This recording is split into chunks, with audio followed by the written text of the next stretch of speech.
Who is that black sheep? గొర్రెల స్కామ్పై speed పెంచిన ఏసీబీ. 12 మంది విక్రేతలు తాజాగా ప్రశ్నించిన అధికారులు. మాజీ మంత్రి తలసాని సహా అధికారులపై ఆరోపణలు.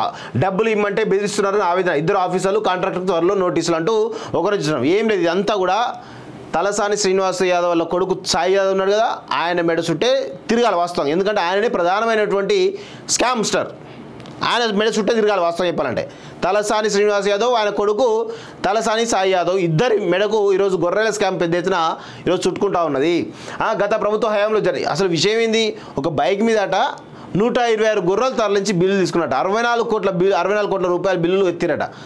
బస్సు అంటున్నా, 2 వీలర్ మీద, అంబులెన్స్ మీద, ఆటోలా 126 గొర్రెలు, ఒక్కొక్క దానిలో 126 గొర్రెలు పోయినాయట. బైక్ మీద ఎవడన్నారు 120 గొర్రెలు తీసుకోపోతారా? ఇట్లా చేసారు స్కామ్లు వీళ్ళైతే. గత ప్రభుత్వ హయాంలో జరిగిన గొర్రెల పంపిణీ స్కీమ్లో జరిగిన 2.1 కోట్ల కుంభకోణం కేసు విచారణలో ఏసీబీ అధికారులు స్పీడ్ పెంచారు. ఏపీలోని గుంటూరు, ప్రకాశం, పల్నాడు చెందిన 12 మంది గొర్రెల విక్రేతలను శనివారం హైదరాబాద్లో ఆఫీసుకు పిలిచి ఆఫీసులు విచారించారు. మాజీ మంత్రి శ్రీనివాస్ యాదవ్ ఆదేశాల మేరకు పశుసంవర్ధక శాఖ అధికారులు మొయినుద్దీన్ తమ వద్దకు వచ్చి గొర్రెలు కొన్నారని, డబ్బులు అడిగితే బెదిరిస్తున్నారని వారు ఏసీబీ అధికారులకు తెలిపారు. ఈ క్రమంలో ఆ శాఖకు చెందిన 2 అధికారులతో పాటు ప్రైవేట్ కాంట్రాక్టర్ మొయినుద్దీన్, అతని కుమారునికి నోటీసులు ఇచ్చి ప్రశ్నించాలని ఏసీబీ అధికారులు నిర్ణయించారు. సో ఇదంతా కూడా తలసాని ఈ 2 కోట్లు కాదు, మొత్తంగా 64 కోట్ల రూపాయల బిల్లు ఎత్తిరట.